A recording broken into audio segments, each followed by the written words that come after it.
Good evening, and welcome to another episode of ELEV8 Podcast. I am your host, Jay Caraway, with my co-host, Mr. CJ Boyd, and Mr. Don Julio in the building as well. I know we on, man. What's good with y'all, man? What's cracking, man? What's cracking? Oh, man, just another day, man. And, of course, we have our special guest, well, not even a guest, more of a big brother to the both CJ and I. Mr. HRap is in the building. So without any further ado, I want to go ahead and bring him in. And for the people that don't know, this man has his own podcast, the End of the Bench Podcast, and that is streaming on all platforms as well as BS3 Radio and Network. So Mr. HRap, thank you once again for joining us today. We definitely appreciate having your wisdom and knowledge in our conversation. So today, for me personally, it's been a minute since we went live due to the fact that my son is playing ball and I always got to be there to support him. So, I don't know if you caught last week's episode, HRap, but we talked about we discussed that a little bit about Dion and everything else that's going on in the community. And it was super interesting to hear your take because I watched your episode where you discussed it. And I was really, really loving your fact and your point of if you don't want to support him or if you don't feel like what he's doing is right, you don't have to sit out here and bash him. Just don't watch, don't support, And it's so many times, especially for us in today's society, I see so many people that get wrapped up into social media, comments, things of that nature. Why he posts this or why she posts that? Man, scroll on through or don't let it ruin your day. Like there's other things that you can do in the world that's going to be productive and conducive to whatever you got going on in your life versus worrying about what the next man or woman is doing via social media. Yeah, I agree, man. That's why I checked out of Facebook, man. I used to, you remember when we first got connected on Facebook, I used to post something positive every day. Right. And then I posted something and somebody had something negative to say. And I was like, well, and then this one dude gonna say, no comment. And I was like, no, actually, no comment is keep scrolling. Mm-hmm. You have to tell me you ain't like it. Just keep going, man. And I was just like, I'm out. Yeah. It's so weird to see, us today as a society and as people. It's not just the younger generation, and it's actually the older generation that has the most drama over the internet. And I'm so confused. Like, what the hell is going on? Like, what are you? I mean, I guess if it's like the retirement age or whatever, where it's like, shit, I ain't got nothing else to do. Like, what? No, man, I mean, people my age out there doing that. Yeah, and I really just don't understand it because I miss those. Like, of course, you send the text messages in the morning, which is great because it's always reassuring that you got something positive to look forward to every day, and that it's coming on time. And sometimes, man, when your messages come through, it be right on time for me. Like, now I'm about to walk in this meeting and hear a whole bunch of BS that I really don't care about. And I'll be finding myself like checking out by like, man, I'm here for a bigger cause. I'm here for a bigger reason. And your messages are so inspirational. It's hard not to feel, hey, share that with someone else. So a lot of times I find myself copying and pasting and sharing it with somebody else. You know what, bro? I'm glad you do that. You want me to tell you why I'm glad you do that? I started that like 13 years ago. All I do is type, it's the same message at the top in a different scripture each day, right? Mm-hmm. I started it and I said, one day I want somebody to do exactly what you do, copy and paste it and send it to their friends. I'm hoping one day somebody send me my message back. Somebody that don't know that I like, they send it to Justin. Justin sent it to Fred. Fred sent it to James. James sent it to Deborah. Deborah sent it to LaShawn. LaShawn sent it to Frank. Frank sent it to this dude. This dude sent it to me. I am praying one day it just gets back to me. And that will make my life.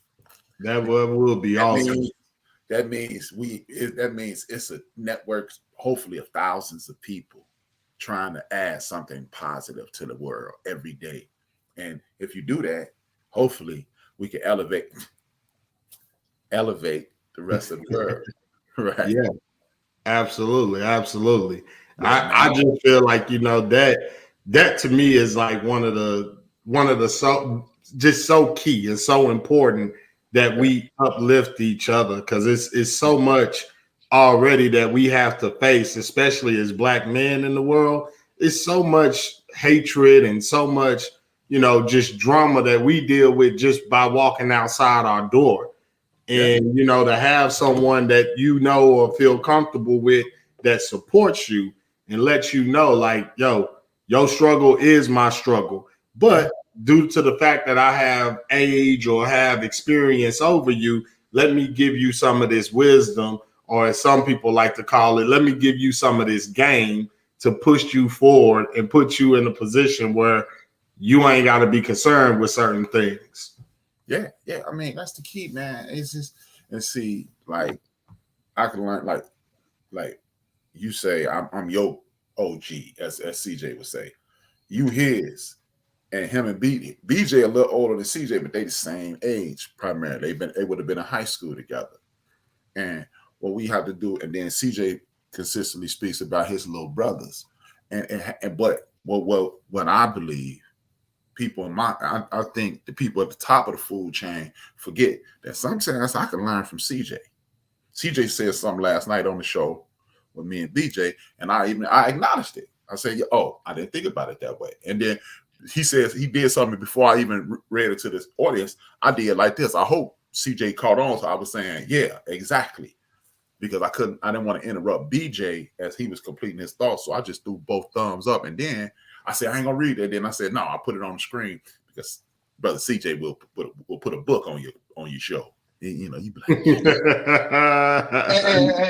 brother, it's too much to read. But yeah, man, it's learning is cyclical, man.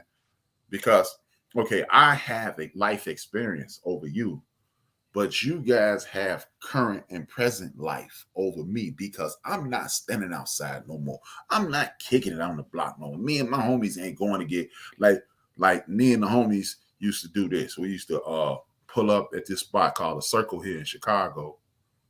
Everybody got a cooler, and everybody got a cooler full of drink. And then we sit down there, and as you said, spit game, drop knowledge, whatever you want to call it, or just shooting the ish. Right. You know, and we was learning. So, but y'all out there doing that, you know, y'all won't know what y'all do it, how y'all do it, but y'all out there commiserating with y'all friends. And it's life that's going on that is below my age group, but it's valuable. So I could help understand the CJs of the world and the CJ little brothers of the world. Why are you doing this? And it really helped me when I just stopped and watched these young dudes recently.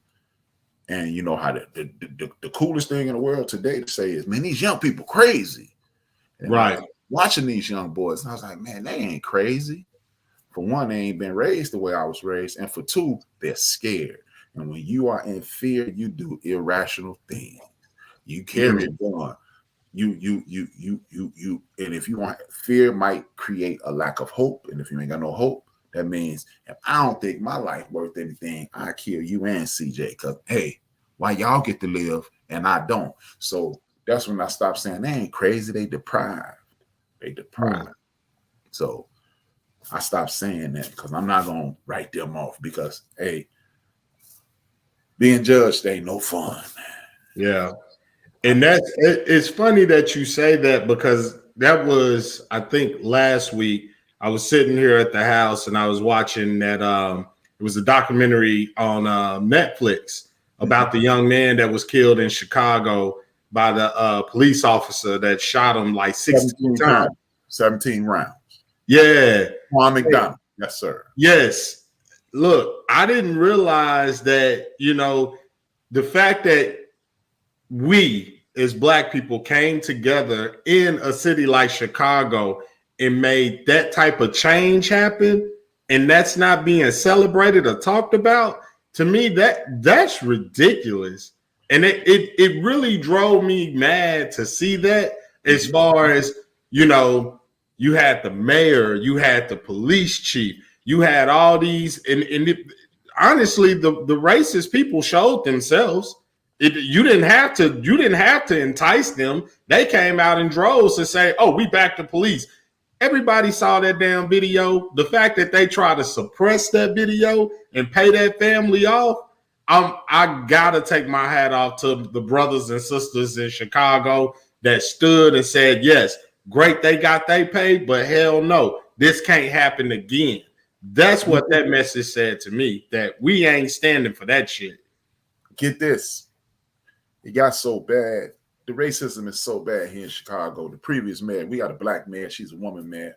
Mm-hmm. I was going to give an extra piece about her, but that's not important. She a black woman. And before her, it was this dude named Rahm Emanuel. If you ever watched that show, what's the name of the show? It was about the crew of white boys that was on HBO, Entourage. Okay. The mayor of Chicago is the dude who played Ari Gold. It's his brother in real life. The dude Ari Gold is a real Hollywood player. That ain't his name, but he was a real Hollywood player. The mayor is that Hollywood player's brother, so he has money flowing out of his ears. Yeah. He used to be in the White House with Obama, and he part of the good old boy system here in Chicago. It's so reckless here in Chicago. Do you know they wrote into the city budget, when police shoot cops, this is what we're going to get people. Wow. They are preparing to kill us. Right. So, and that's why I always tell people, stop saying we are our own worst enemies. We don't work together.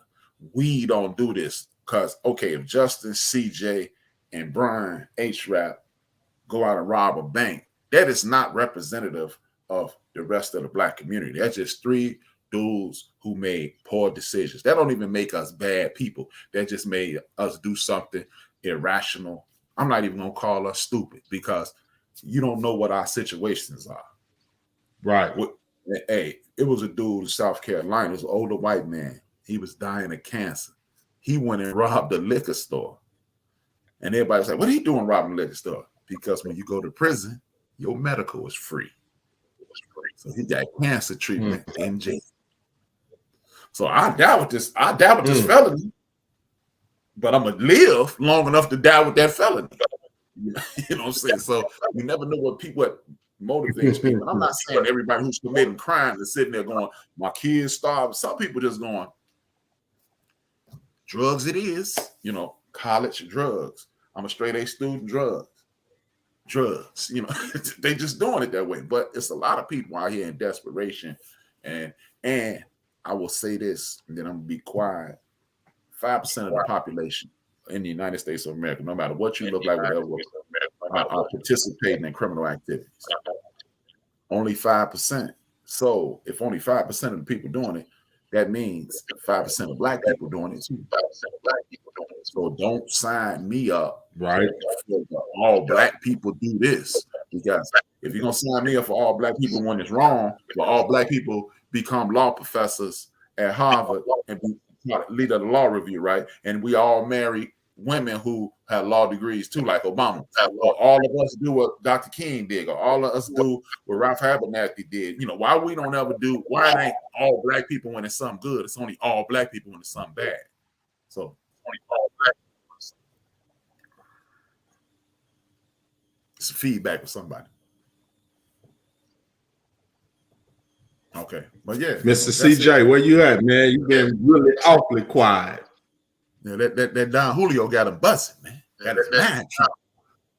Shit, I was just, I don't be trying to be rude, you know what I'm saying?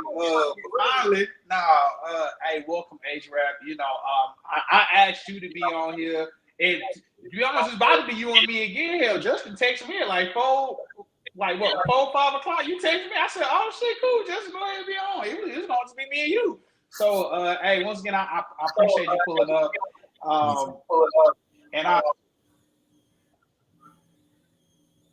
I don't know if it's JC. You think that might be you, or that might be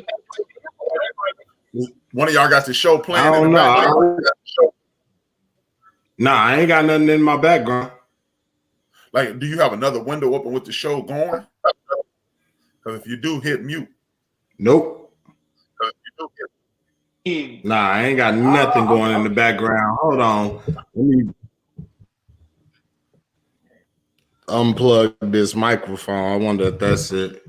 That might be it too. Y'all got me? Well, hold on. I'm on mute. No more echo. You're not on mute. We can hear you. Are we good? Okay. Yeah.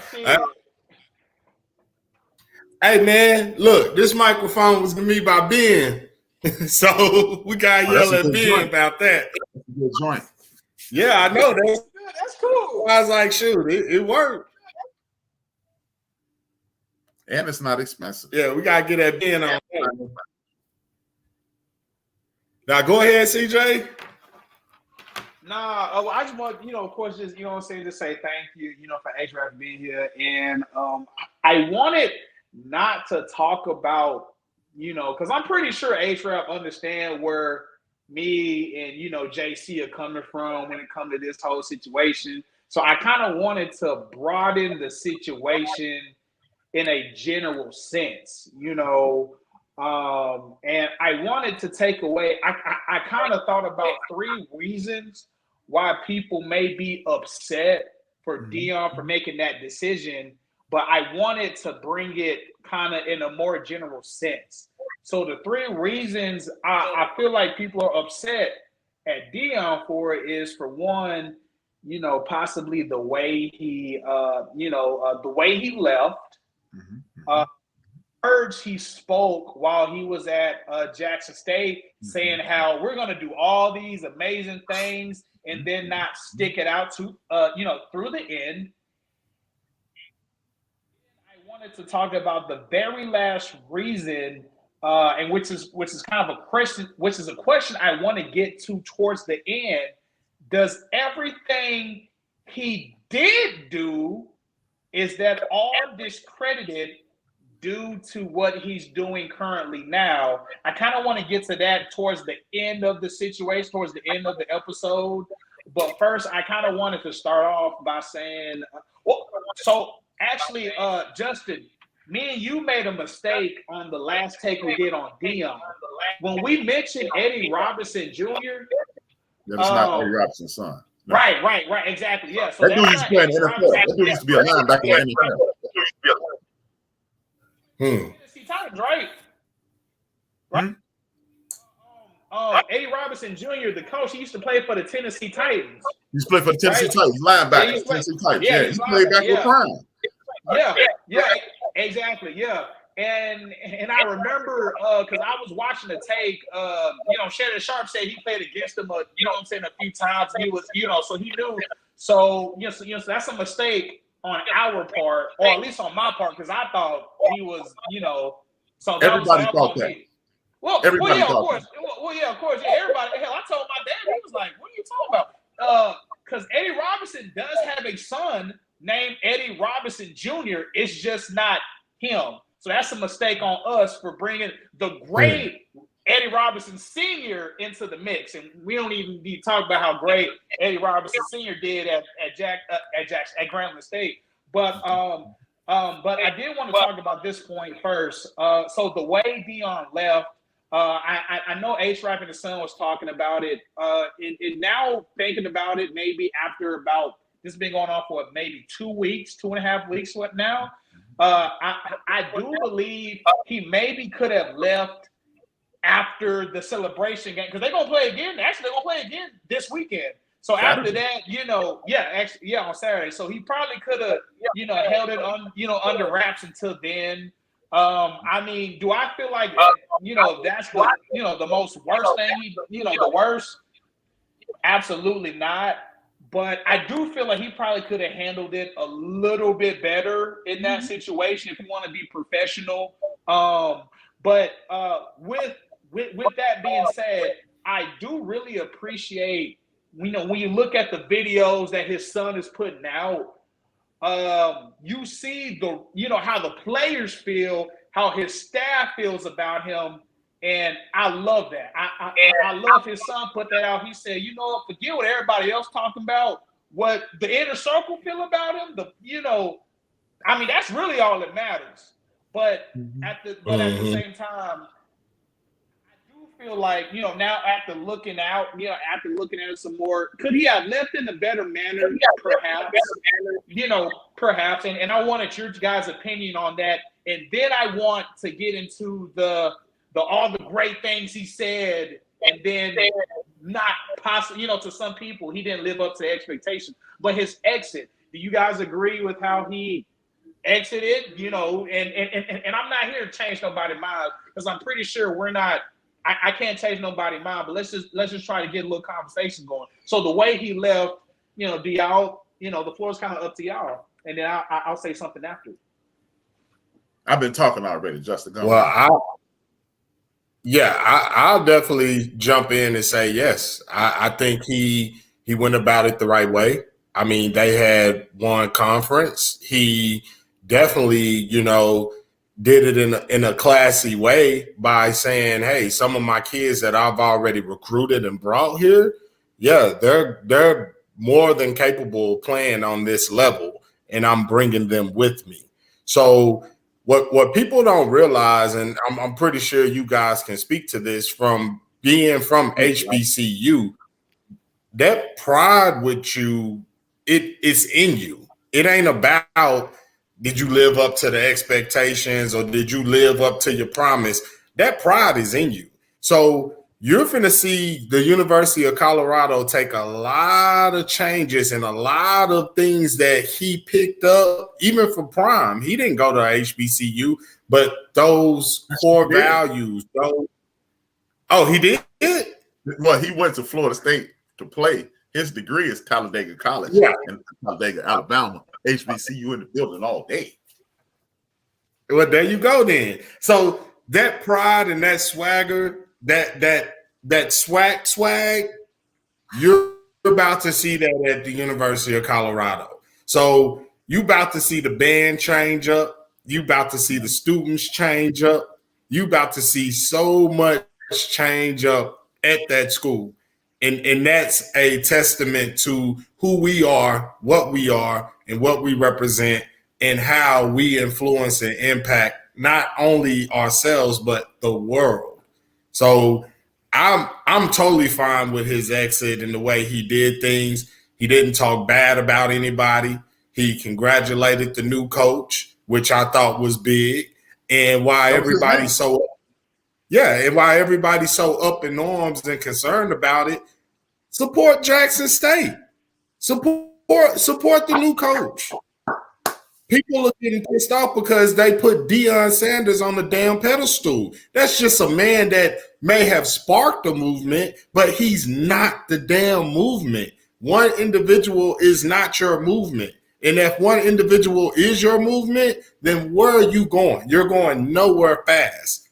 Think about the black community. When they killed Martin Luther King, or when they killed Malcolm X, and when they killed, Huey Pugh, I can't even pronounce, but Mr. Newton, when they did away with, Marcus Garvey and all of these people, our dreams, our reality, our movement should have been crushed.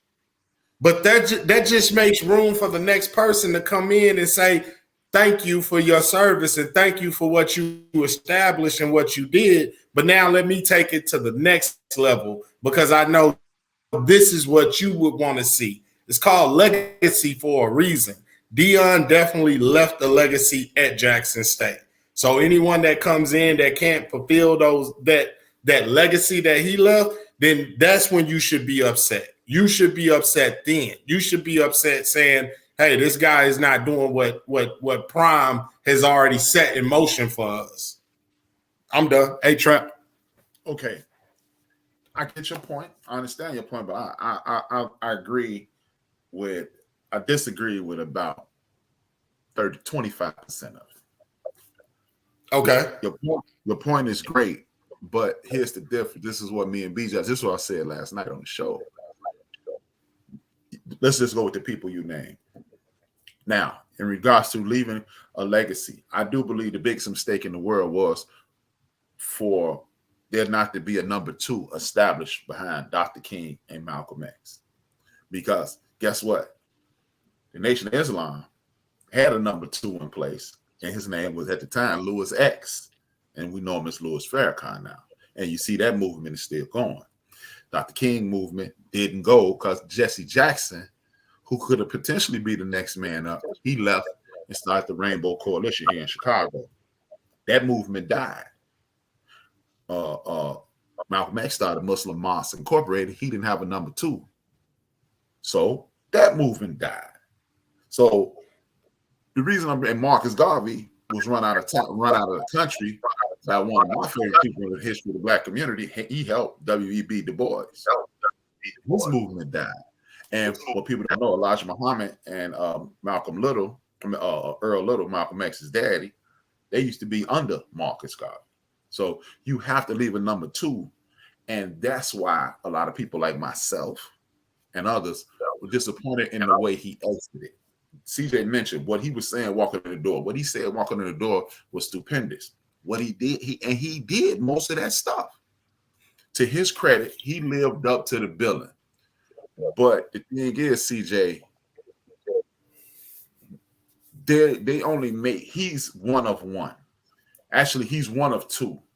Because in my lifetime, I've only seen one other person who talked the talk and could walk the walk, like my man Prime. And that was Muhammad Ali. There's never been another. So for us to say, you got to come in and be just like Muhammad Ali, would you say that? You wouldn't.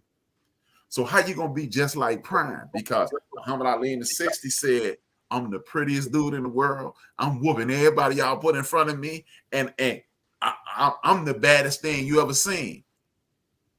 30 years later, Prime said, what he said, me too. And you ain't ever seen it again.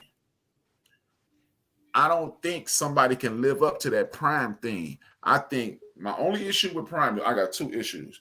He walked in the door. I wish he would, and these are not even issues.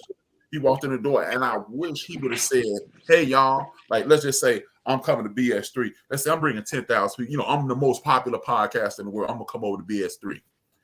Hey, I'm going to make BS3 the hottest podcast network in the history of the world, da-da-da-da-da-da-da-da.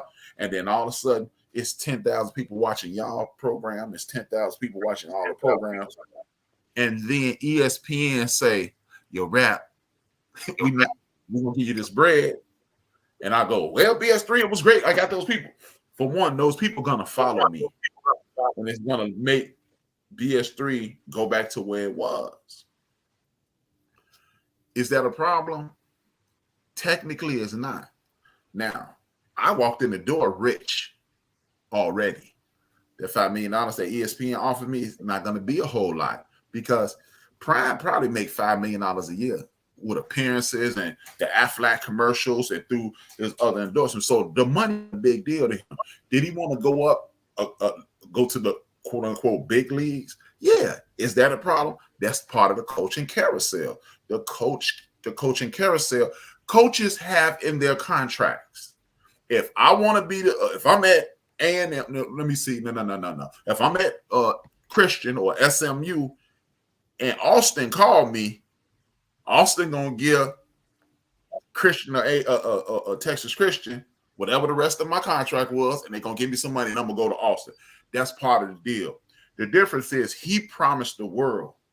I just wish he would have said, y'all know me, I'm HRap. I'm the best dude out here. Can't nobody touch me. And I'm gonna put BS3 on the map. And what I'm gonna do is I'm gonna leave Justin in play, and then I'm gonna leave CJ in play after I make y'all the joint. At that point, there's nothing to talk about because y'all knew I was on my. I'm only here for a long. I ain't here for a long time. I'm here for a good time. And then you establish the foundation that you can build upon. Walking in the door as Prime, can't nobody do that, man. All you can do, all I would ask anybody who say anybody can do it, you just have to be driven. Okay, well, show me the dude. Because we ain't never seen nobody to do it like Prime. Not Mike, and I do mean Jordan, not Kobe, Not Bo Jackson. That's the closest you can get physically to prime. Bo Jackson, guess what? Bo Jackson used to have a speech impediment. Bo Jackson used to talk like the Dunner man, so he couldn't do it either. Prime was a nice-looking brother. Prime was at the top of the world in baseball. He was at the top of the world in football. He had dance moves. He was rapping. He was living the dream. So you can't get another guy like Prime. So I would have wished that Prime would have established the foundation and said, Justin, just like me, hey, BS3, I'm gonna take over. Justin is, and when I take over, Justin when I leave, Justin, you know, when I get everything set up, so BS3 the thing, Justin is gonna be the man. And guess what? I got CJ behind Justin just in case Justin want to go.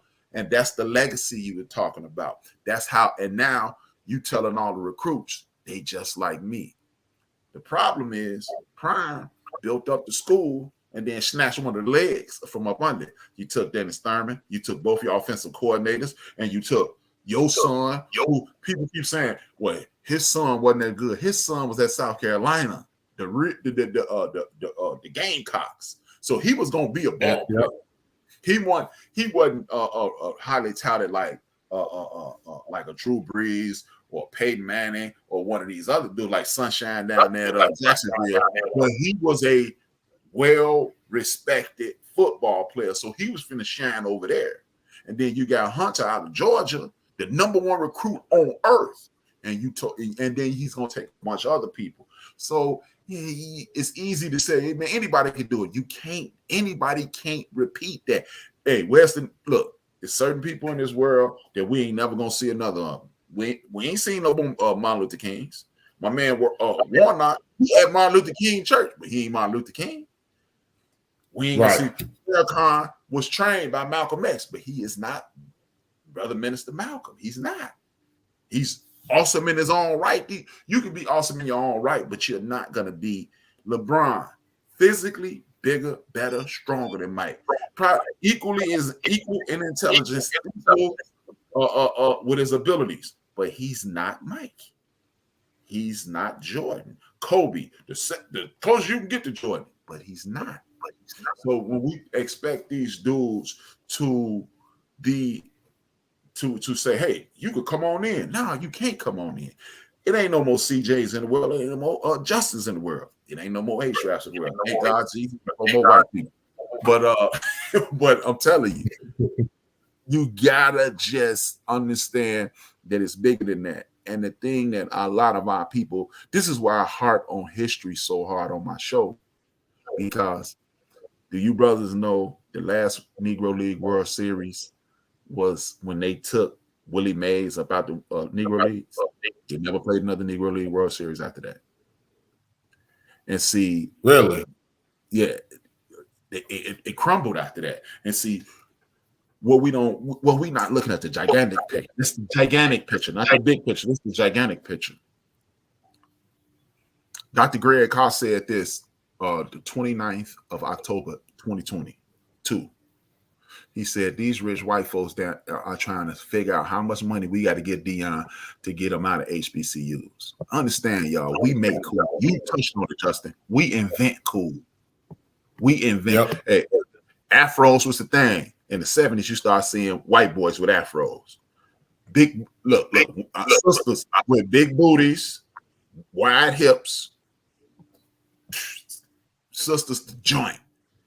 And they fought it for so long. And now, next thing you know, white girls showing up with big lips. White girls showing up with big girls. Everything we do, they put it on the Xerox machine and send it to Kinko's and see if they can get a copy of it. And if we ever just sit down and focus on us, that's why you get that propaganda. That's why Laquan McDonald's murder ain't all that uprising here in Chicago and all that unity that was shown in Montana. That's why you don't find out about it, because if it ever get out that we have the ability to unite and do what we have to do, it's a wrap. It's a wrap. And see, I'm not gonna ask Deion Sanders, hey man, because look, I knew the day they said he want to be Jacksonville's. I mean, he want to go to Jackson State. She say I said it every time I do. I go to. When he said going to Jackson State, I said, and as soon as that Florida State job opened, he gone. Mark my words. If that Florida State job open, Prime leaving Boulder too. Oh yeah. But see, here's the thing. Here's the thing. You played at a HBCU. I played at a HBCU. Just the man. Look, the greatest wide receiver in the history of the game, HBCU. The greatest running back, arguably, in the history of the game, HBCU. The greatest defensive end, HBCU. The last defensive end to go in the Hall of Fame, Michael Strahan, HBCU. Just imagine if the first black dude to ever win a Super Bowl, HBCU. Aeneas Williams, HBCU. The dude who helped Tom Brady win his 5th Super Bowl with that interception, with that product, HBCU. See, what happens if we start, you know how we always say, we got to support each other. We got to reinvest. That's how you reinvest. If we get to go into them HBCUs, who watching Ohio State with 22 white boys on the field? Exactly. So I'm not going to ever say anything bad about Prime. I just wish he would have exited different. And I agree with CJ. I would have loved for him to be this Saturday at the Celebration Bowl saying, hey, we done won the SWAC. We done won the Celebration Bowl. But you know what? I am going to take my talents to Colorado. And I got TC because he mentioned it. He wanted TC to have that job. I got my man TC in place, just like I told y'all. I wasn't here for a long time, but TC is gonna pick up the pieces, and then you walk away into the sunset. But when you abruptly leave, I'm out, and then you see the way he was acting with the president of the SWAC. He was kind of a little disrespectful. He was a whole lot of disrespect. He told Tracy Edmonds, "Go on," like, and he doing all this. That's when you know, even if somebody treats you wrong, you're supposed to gracefully bow out. And that's my only issue with Prime. I just wish he could have used that charisma, that marketing expertise and all that to go where he wants. Dude, I don't believe no black person. There's some haters out there, but the vast majority of people in our community, they want the best for Prime. They just wanted him to build our thing first. And emotions make you call out names like Coon, and that brother ain't no Coon, man. Am I disappointed he left? Yeah, he ain't no Coon. He ain't wrong.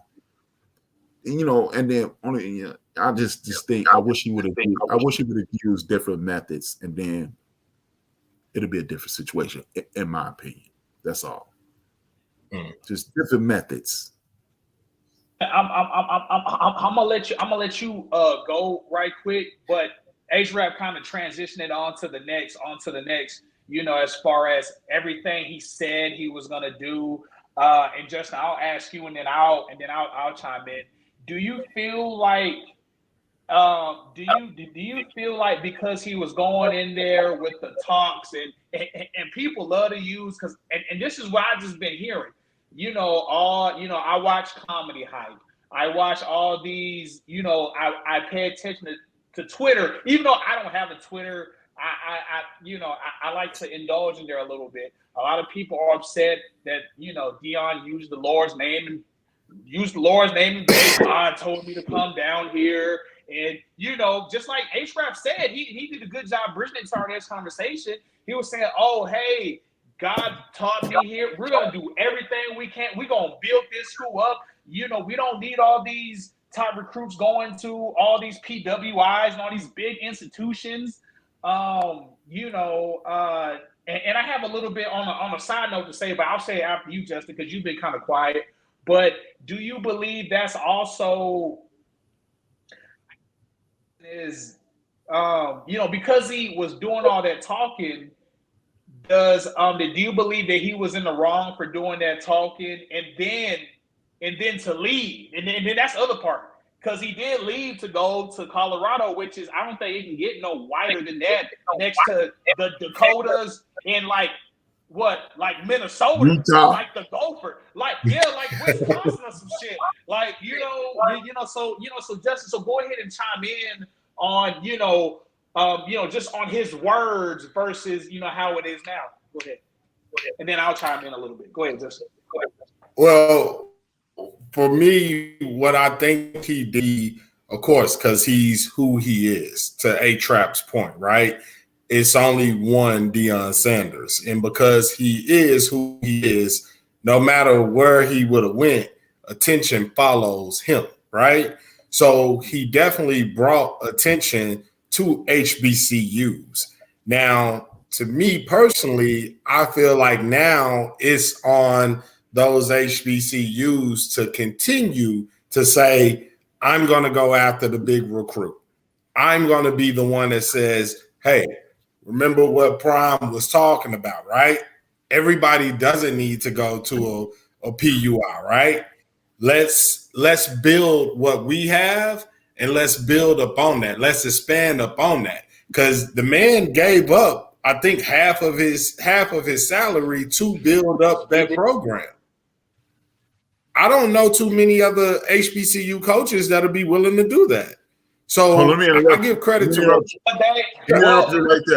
How many? But see, that's comparing apples to oranges. How many HBCU coaches got hired as millionaires? That's true.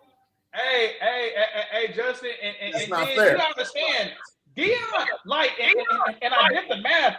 Deion was worth about $70 million before he even entered Jackson State. So that I do understand, so that I do understand the, hey, donating half his salary, but I do understand what you're saying, Justin, when you're saying the principle, if it was on if it was, I know it's not, but if it was on a playing field, you're right, Justin, ain't nobody HBCU coaches. It's different for the PWI schools. For example, a Nick Saban, or my man when Joe Burrow was coaching, Coach O, whoever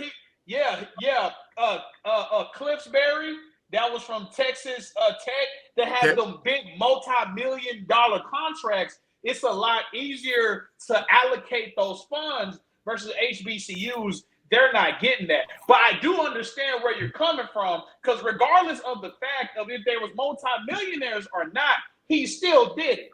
So regardless of the fact, he still did it. Okay, this is what I'm saying. This is why that don't hold water with me.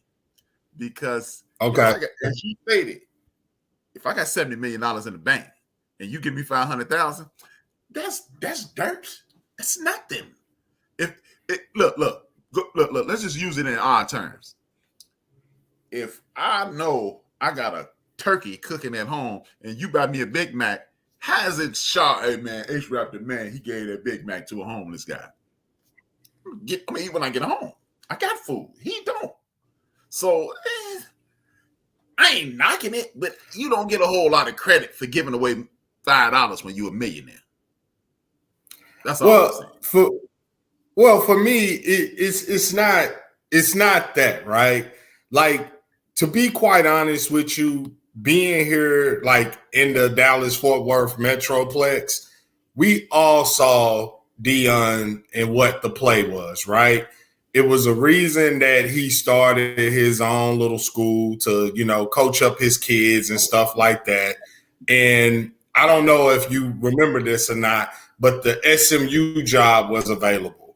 It was a reason his son was considering going to SMU, was because, hey, y'all bring me in, you bring my dad in, and let him take that program. That didn't work out for him. It was the same thing with the TCU thing. He wanted that position when it was available. That didn't work out for him.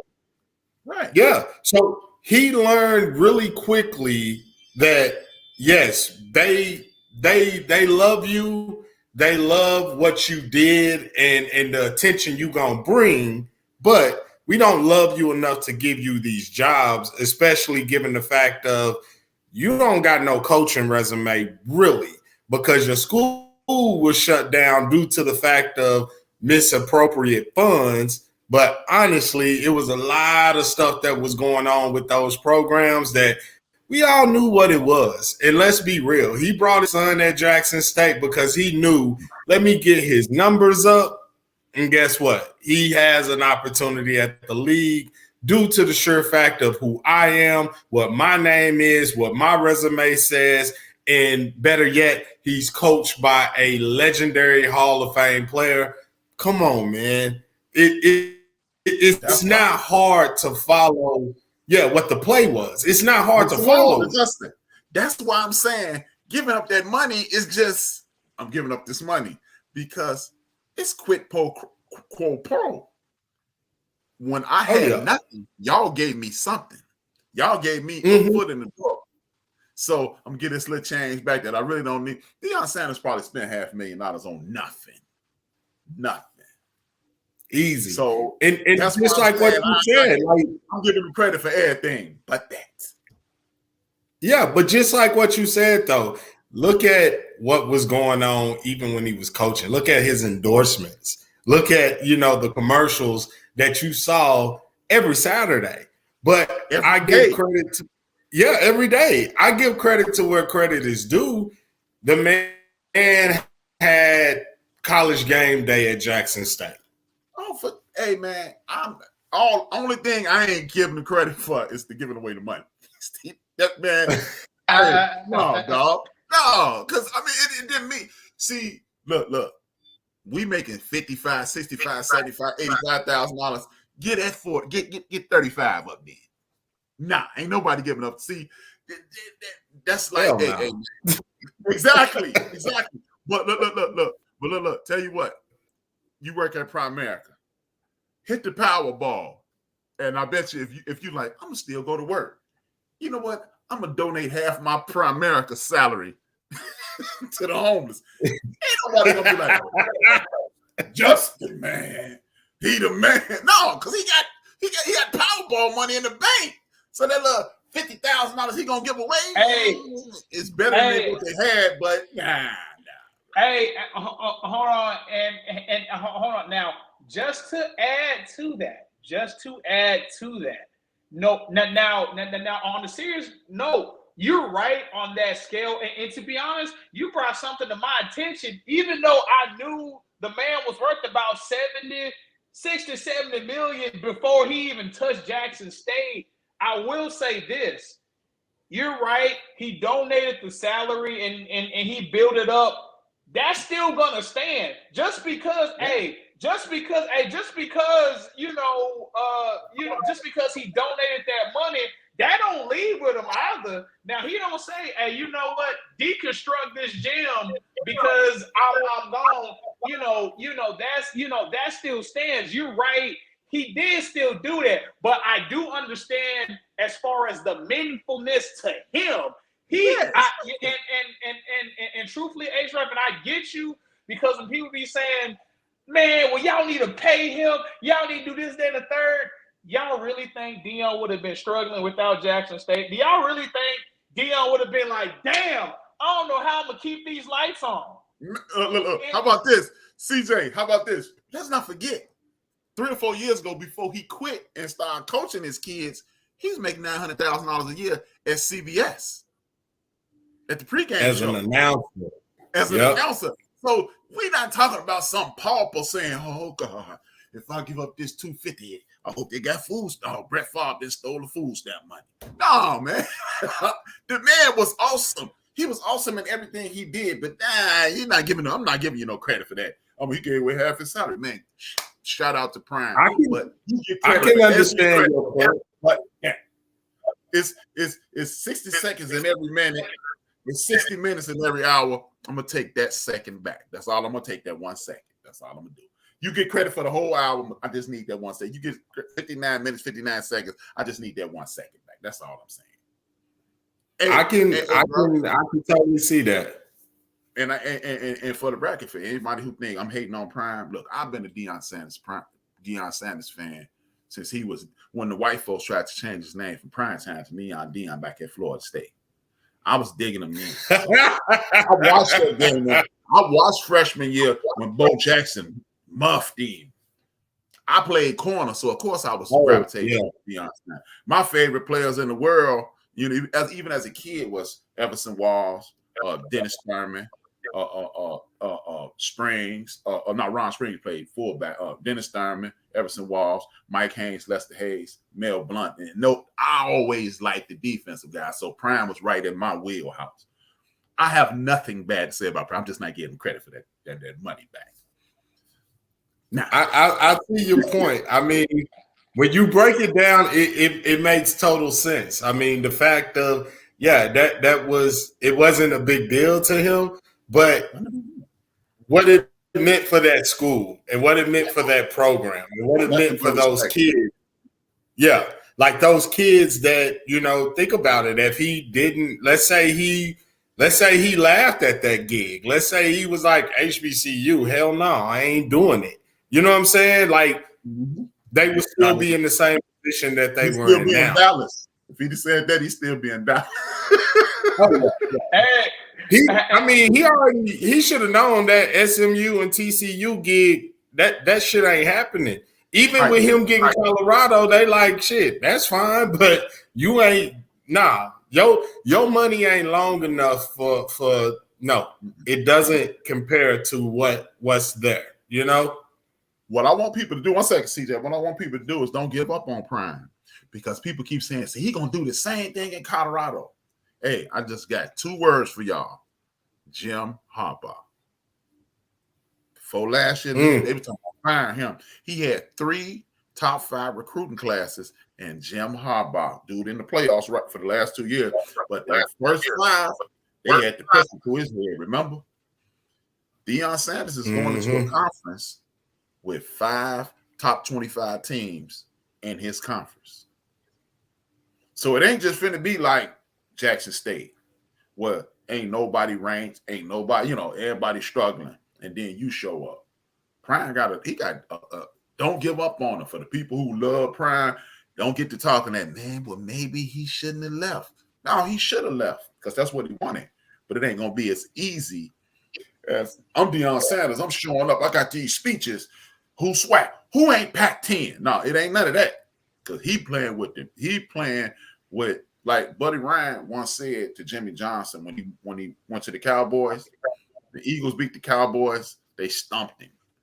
And he said, hey, man, ain't no East South Carolina States in the pros. So don't be thinking you're going to come and whoop people. So Prime might even win. He might be 6-6 next year. But it's going to be a couple years before he build that program up. Don't expect Prime to just show up. Don't give up on the man. See, man, he should, because that's the next step. If he finished 6-6 next year, ain't nobody gonna look at what they was 1-12 the year before, 1-11 last year. He got 5 victories. They just gonna poo trash. Right? They gonna say he's stupid. No, he ain't stupid. Ain't nothing about him stupid. But I'm still not giving him. I need that 1 second. That's all I need. Actually, so I kind of want to spend this last little, and this I kind of want to leave the big portion of the. I know we got it because I know we have a perspective at 8:30, but maybe not. Okay. Let me check. No, okay. Well, I wanted to give the majority of the piece. And I want to, chime in a little bit as far as, transitioning on to the next and the very last topic. Does all and everything he did for Jackson State because he's leaving for a PWI, because he's leaving for a bigger conference, does all of his accomplishments does it decimate? And people might think I'm playing, but I'm actually listening to the older crowd, these alumni, and they say, oh, well, good for him that he donated half of his salary. Good for him that he did this, that, and the third. He didn't stay. He didn't stick it out. He didn't do this, that, and the third. And the reason why I had HRap on, because I do remember, and this is just to let you know how much I pay attention. Do you remember when when we brought HRap on, and I'm talking to Justin, when we brought HRap on, and when we were talking about because you have a little bit of stuff in your past, and you remember when I brought up Martin Luther King, with don't say that part. All right, okay, you know what? Doing them WBs, man. I got you, right? Malcolm X with Hugh P. Newton, with all these historical Black figures we look up to because they have little smidges in their quote unquote resume in their life, does that discredit everything they done did? Now, HRap, and I know you're shaking head like, oh, well, of course it doesn't, right? Mm-hmm. I'm looking at right now, SWAC champion, 2-time SWAC East Division champion, 2-time SWAC Coach of the Year, Eddie Robinson Award. And on a deeper meaning, if you look at those videos his son are putting out, every time, that whole video when he was, when they were all saying, hey, thank you, you did this for me, you did that for me, when I didn't have a place to stay for the holidays, you opened up, it just all the stuff he did on a grander scale, but that cannot be categorized with trophies and awards. Some people are discrediting in that. And that's really disheartening to me as a African American, as a Black male, because this isn't the first time we've done that to one of our own. And this is where I want to get into the bigger issue. Just and HRap, you and your son said it because I was in the comment section as you were saying, typing a whole damn book, a whole damn thesis statement in your credit in your comment section. I was saying, we'll talk about today. When you and your son was saying, you can say yes. I don't know how many times you can say yeah. The moment you say no, man, fuck this nigga. This nigga tweaking. He on some bullshit. You know what I'm saying? Dion has had to do a lot. It had to put up with with his incidences, with the break-ins, and besides that, a whole bunch of other stuff. But nobody pays attention to what he has done and what he's actually done. And HRap, and for everybody, I agree. I wanted him to stay. You know what I'm saying? And me personally, I thought, and you know what's crazy? Some people, I was so delusional. I thought he was going to stay there for at least another, I don't know how many years. But people, the alumni, they didn't think they were going to, they didn't think he was going to stay there forever. I was like, man, what y'all thought he was going to stay there for 20-some years? I thought he was going to just sit and just die in Jackson State. No, people were saying, oh, well, when we knew he was going to leave, it's just the way he did it and this, that, and the third. So my question to everybody, and, I'll wrap it up with what I'll say. Me personally, I don't think everything he's done has just been discredited, has been thrown out the window because of what he wants to do. I remember, HRap, I was watching you, and you and your son kind of agreed, especially your son BJ. His son BJ was saying, well, I can't tell a man how to live. What he did, that's what he did. That's none of my business. That's none of my concern. Is it a smart business decision? Yeah, but more on a morality sense, was it the right one? That's kind of when we come into turmoil. Me personally, I feel like what he has done for Jackson State should not be discredited. I don't feel like, and if you just watch the videos, them people, regardless of what everybody else think, the coaching staff, training staff, his players, they think way highly of Dion. They say shit. Fuck what everybody else talking about. Nigga, we fuck with, bro, we love you around here. So I don't care what nobody else says, but I'll leave it on to y'all and I'll let y'all finish it out. Do y'all feel like his credits and his acclamation, everything he done did for Jackson State, should those be discredited because he decides to make what his path goes? Justin or HRap, whichever one want to go first, y'all can take it. I'll jump in. Absolutely not. I totally feel like no, it won't be, and it should not be. You look at legendary coaches. Prime example here in Texas, right?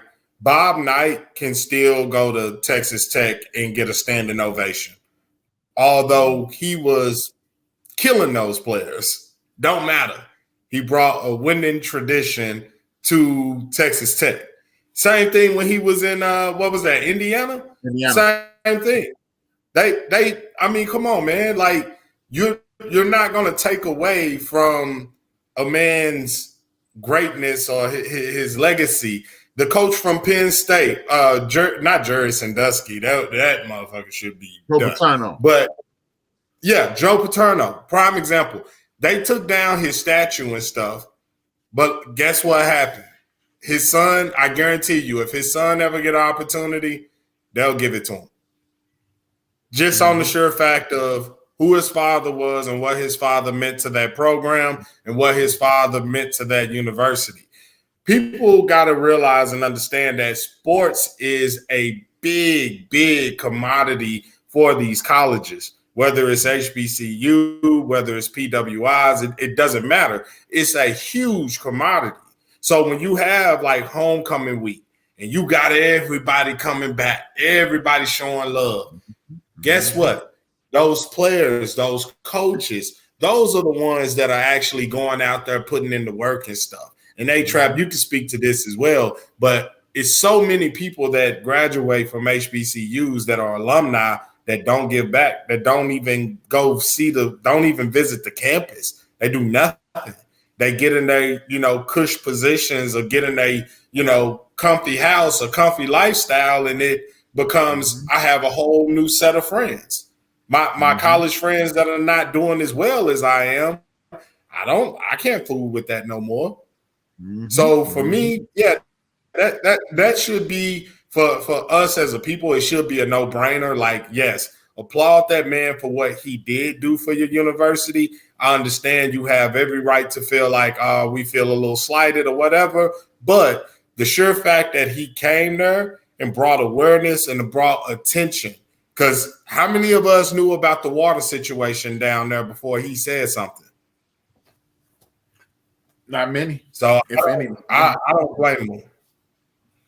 See, I'm in total agreement with there's three for three on this one. I don't even need the second back on this one. It was just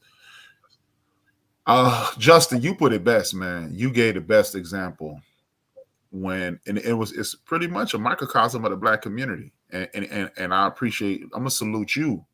Forget Prime, for a second, we're gonna salute you. You no longer live in Garland. You know that Garland needed specific things added to Garland, so you go back and help. That's the problem. You talked about lack of funding with HBCUs. You talked about lack of donations with HBCUs.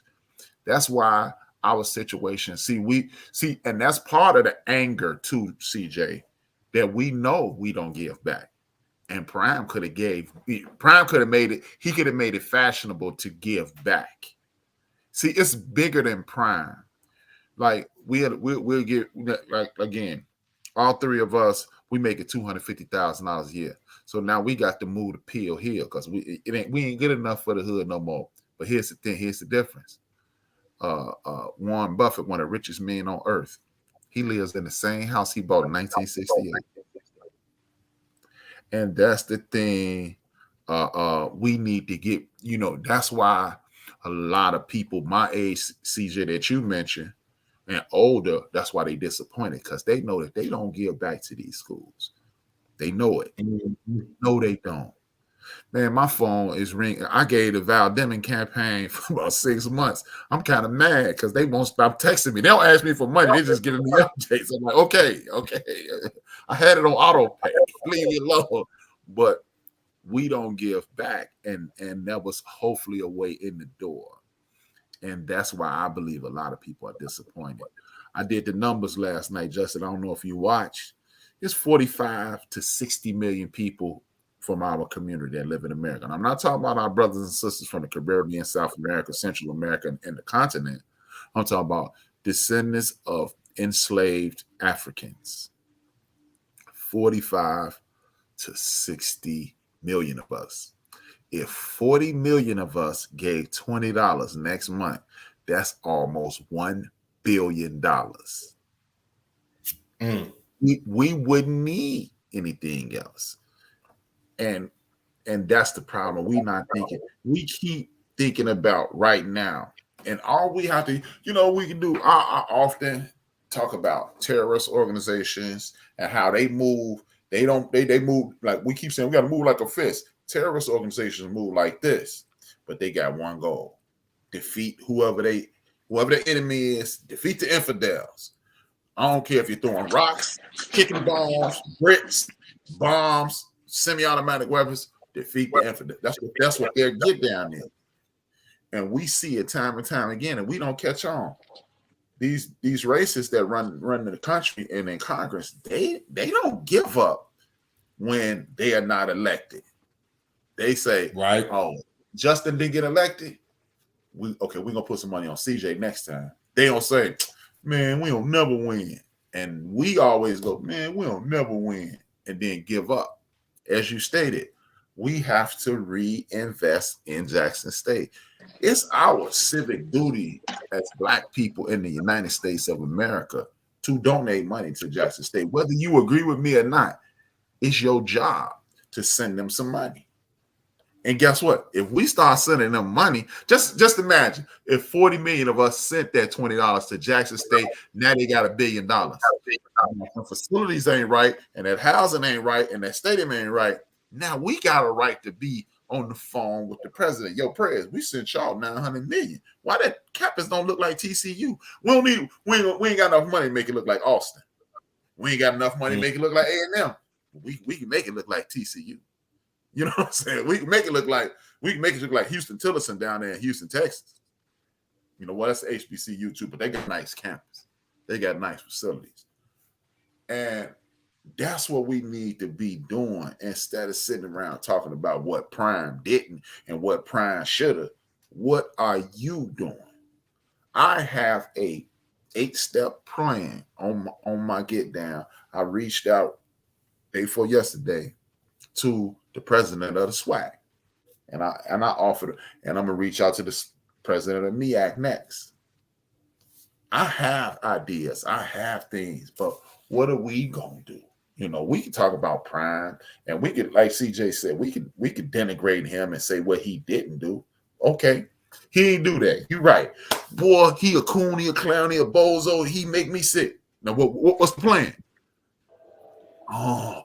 But don't talk. If you ain't got no plan, don't complain.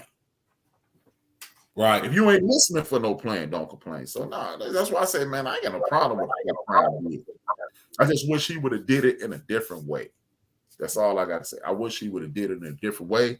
And then, you know, because guess what? Shout out to Mo Williams, former point guard with LeBron James, played in the NBA, played for the Miami. He the basketball coach. Yeah. Coaching, yeah. Ain't nobody talking about that. Yeah. See, that's why I said it ain't but one Prime. So there is no blueprint to be a phenomenal personality, a phenomenal marketing genius, and have gobs of charisma. Can't nobody repeat that. But you know what? How about this? The same. Everybody who didn't like what he did, I'm gonna need y'all to dig deep in y'all pocket, pull out $50, send it to Jackson State with a letter. Y'all need to go get Coach Hearn. How about that? How about that? Since y'all mad, let's see if we get Coach Hearn down there. That's big. The kids will follow Hearn, but he ain't got that Deion charisma. But he got that player-to-player charisma. Because let's not forget, there's a brother at Arizona State. He was a top recruit. And Herm got him to come to ASU. He ain't go to UCLA. He ain't go to USC. He ain't go to Washington. He ain't come to the SEC. He ain't go to the Big Ten. He ain't go to the ACC. He went to Arizona State. A Black man went to Arizona. A Black man went to Arizona. So, hey, that's a question for y'all. I got a question for y'all about this.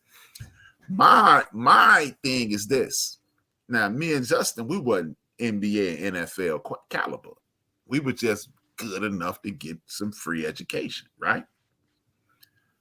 I don't think we need to be trying to get Zion Williamson or LeBron James or Anthony Holloway or Chris Webber to go to HBCUs. The reason I say that is this. Every year, somebody get drafted, and their story is this. Nobody recruited me out of college. Where did you come from, man? Nobody recruited me. I only had one offer. How about the HBCUs go after that guy? Because do y'all know the rookie of the year, one of the brightest stars in the National Basketball Association, played AAU basketball with the #1 draft pick in the NBA, who just entered the MVP conversation? Ja Morant only got one offer. Yep. One off. So did. Yep. What? Hey, Damian Lillard went to Weber State. What? Every year we hear about a boatload of dudes who didn't get no offers, but they still made it to the league. Like, who is he? Oh, he comes from Rudy Poo State University.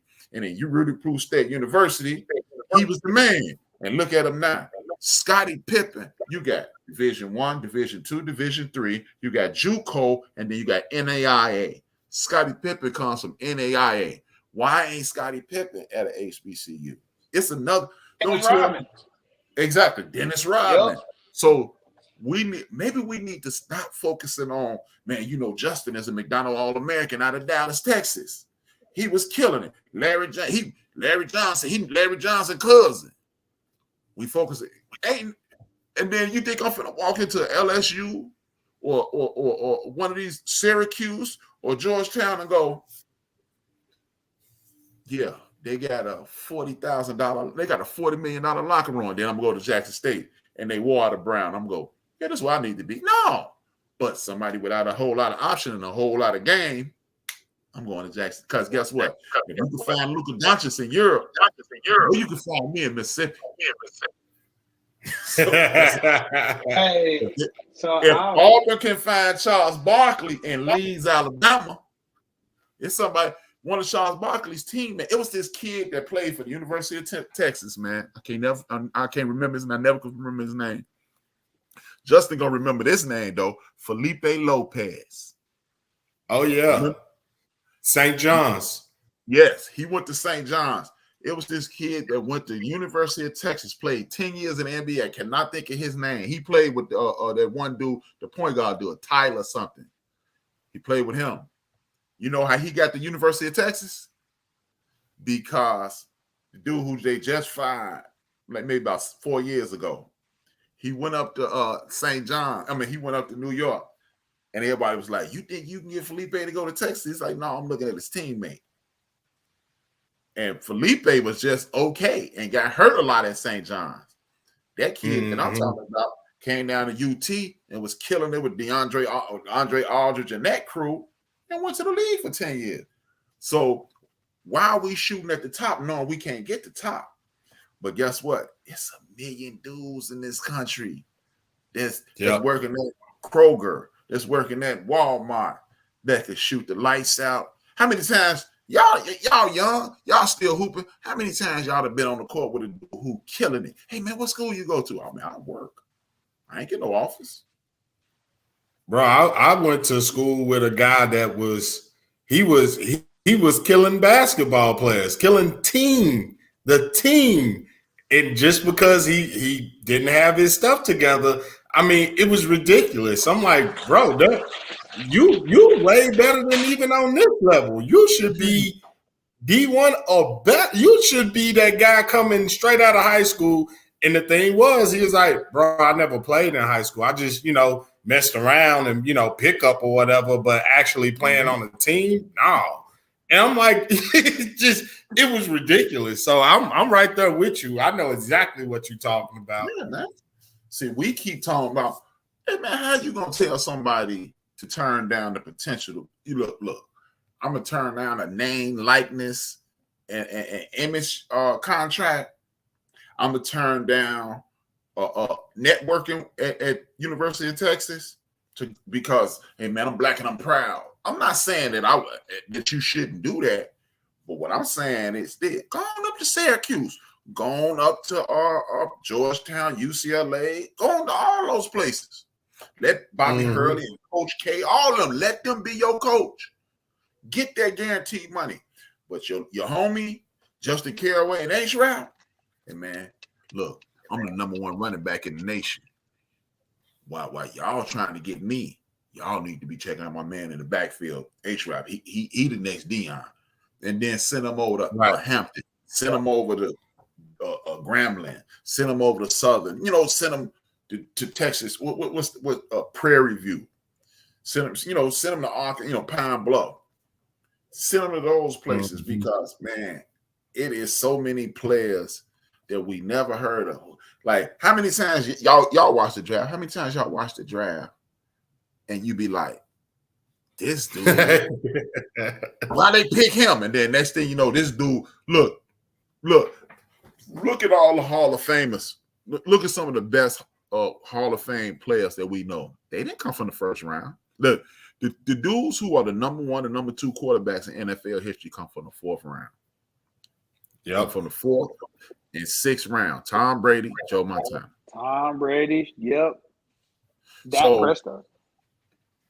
Dak Prescott. I'm a big time Dak fan. Yep. I was mad. I like the Bears and the Raiders. I was mad when neither one of them picked Dak Prescott. So you ain't gonna get me to say nothing bad about Dakota Rain. So yeah, man, I think we need to look. I'm not gonna tell McDonald's All-American Justin Caraway to, man, if you really black, you going over there to Grambling. If you don't get your black ass out of my face, it ain't happening. It ain't happening. But guess what? Yeah. I guarantee you, it was one of your teammates who was killing that nobody recruited. Yep, happens all the time. And he had the grades. He got the work ethic. But everybody was focused on this 6'5" dude, 6'4" dude out of Dallas. He was killing in Garland High School or whatever the high school is. He was killing, and ain't nobody paying attention to his teammates. You even see it in the in Hollywood. Y'all seen he got game. Everybody was loving Jesus Shuttlesworth, and his homeboys was mad. I'm like, we on the team too. Yep, that's the dudes. I'm telling you, man. If we could, after the show, I'm gonna tell y'all my plan. But if it works, it's gonna be sweet, man. It's bad meat sweet. But we expect, like, the basis of this conversation, we spend a whole lot of time knocking our brother Prime when we can come up with solutions. Anybody can say you ain't no good, but are you no good because of X, Y, and Z? Oh man, he ain't doing nothing. No, ain't no he ain't doing nothing. He did what he did what he set out to do. He brought attention to HBCUs. Now that we know it's possible as a community, as a culture, we need to be pouring. I'm telling y'all, man, after the show, I'm gonna give y'all my plan, and y'all let me know what y'all think, because my homeboy Stacy, his wife is friends with the president of Howard. If she get me on the phone with that joker, man, it's gonna be sweet. That's all. Hey, and I wanted to. And you know how? No, I'm sorry. Just no. You got to just go ahead. No, I was saying, you know how? Yeah, Howard's like the cream of the crop, sort of. Yeah, of HBCU. So if you able to land it there, I mean, I think everyone else will pretty much follow suit. We already know that, bro. Oh man. I just need the conversation. I just need one Hey, I'm like, Nas, all I need is one mic. But see, because we went to these schools. So, like you said, that pride is embedded in you. And we want them to do better. But only reason, like I said, only issue I had, I'm like CJ. I wish Prime would have stayed. Because to me, Prime stopped being the king of his own land. And now he the Duke in somebody else's land. Because Prime ain't finna be bigger than Bear Bryant. He ain't gonna be bigger than Nick Saban. He ain't gonna be bigger than 2 championships Bobby Bowden, his coach. It's just like, hey man, I don't know how y'all feel about it. And here's a question for y'all Cowboys fans. Is Jimmy Johnson ever gonna be bigger than Tom Landry? Hell no. Nah. And they got the same amount of championships. No. Hell no. They won't allow that here. Hell right. No. So Prime ever gonna be Bear Bryant? Hell no. Yeah. Not at all. And you know, that's why that's not me. I'm not leaving. And like Dr. Greg Carr said, I believe this was a concerted effort to get him out of Jackson. Man, that dude was starting a movement. He was starting a definitely was. Ain't no taking away from that. Definitely was. Just show you how these people at the top, they conspire to get rid of our to stop our wave. You've been taught your entire life that Branch Rickey from the Los Angeles Dodgers was the black man's friend, right? He scoffed at the Negro Leagues. Yeah, he's talking about the one that recruited Jackie Robinson, right? Yeah. He hated the Negro Jackie League. Robinson, because Jackie don't even. But go ahead. Yeah. Speak, man. We have a conversation. No, I was just saying. Well, no. Yeah, I went and I did my own research, and you know what? It hurt my heart because you watched that movie that Rest and Soul Chadwick Boseman did. You had him thinking, you know what? I fuck with Jackie Robinson. I'm gonna put him up there. And by the way, the actors did an amazing job or whatever. You thought he loved Jackie Robinson. No, that was not the case whatsoever. And after watching the HRap's podcast, I said, you know what? And you know what's crazy? I didn't even believe that. I said, no. Ain't no way. I had to do my own research and turn to find out he was just like everybody else in the 1930s, 1940s? Yeah, okay, yeah. He was just like everybody else. Because in the movie, they had him portraying, you know what? We gonna get he's doing all this sliding and shit. You know what? We gonna pick him up because I like you, and because they gonna call you, and they did a phenomenal job in the movie. But I said, you know what? Let me see how is that applicable to what we got going on. That was not even the case, and I didn't want to believe that. And HRap, I said, you know what? Let me go ahead and look it up. Turns out, he didn't fuck with black people. He was doing that. Hey, he scoffed at the Negro League. He didn't even think there was no talent in there. I said, are you outside your mind? No, he didn't. He knew it was talent. But see, at that time, the Negro Leagues were starting to outdraw the major leagues. Yep. And that's what I was hoping Prime and the Swack and me I could do. Because if Prime, if Prime piss off Eddie Robinson Jr., Eddie Robinson Jr. gonna get on the phone with some of his friends who got coaching staffs all around the nation and start getting the Justins and the HRaps to come down there. You ain't got to get the best, because look, when you look at the Cowboys, they ain't got the best defensive line. They ain't got the best linebackers. They ain't got the best DBs, but they got one of the best defenses in the league. They ain't got the best offensive line. They ain't got number one picks across the board. Dak Prescott, a 4th round pick. Pollard was a 3rd round pick. Pollard outperforming the 1st round pick right now. Yep. Zeke can't stay healthy no more. So you got a 3rd round pick out. See, that's what I'm saying. People get caught up in this. He was drafted in the 1st round. T.O. wasn't. Jerry Rice, come from HBC. It's talent there. But we keep saying the big leagues. That's the problem. How is it the big leagues without us? Take all them brothers off Alabama. Let me see Nick Saban win a championship. We're the big leagues. Wherever we are, it's the big leagues. Hey, and just to maybe, just to wrap it up, because I know we're a little bit, on time, and that's okay if we go over a little bit. But I'll end off with this knowledge, y'all, HRap, first off, thank you for coming on. It's always a good conversation. And I'm going to text you, about something personal, off the air, but we can stay on at the end. After he ended, we can stay on for a couple minutes. Okay, got you. Well, I was gonna say, I appreciate you, but in our Black culture, and then just now I'll toss it to you.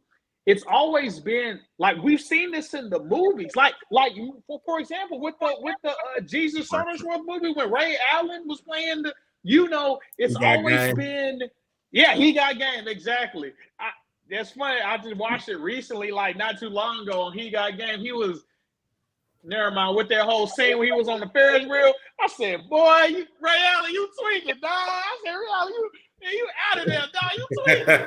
But, but the whole point, we've always seen this in our community. These college coaches, and I think I said this a little bit on your show. I didn't get to do it on this show a lot because just due to the time restraint, right?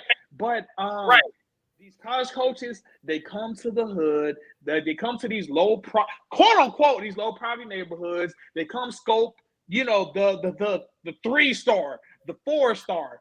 And you gotta understand, HRap and Justin, they taking this kid from Garland, from Lancaster, from South Dallas, and you say, you know what? We're gonna bring you to Duke. We're gonna bring you to John Calipari. We're gonna bring you to the University of Kentucky.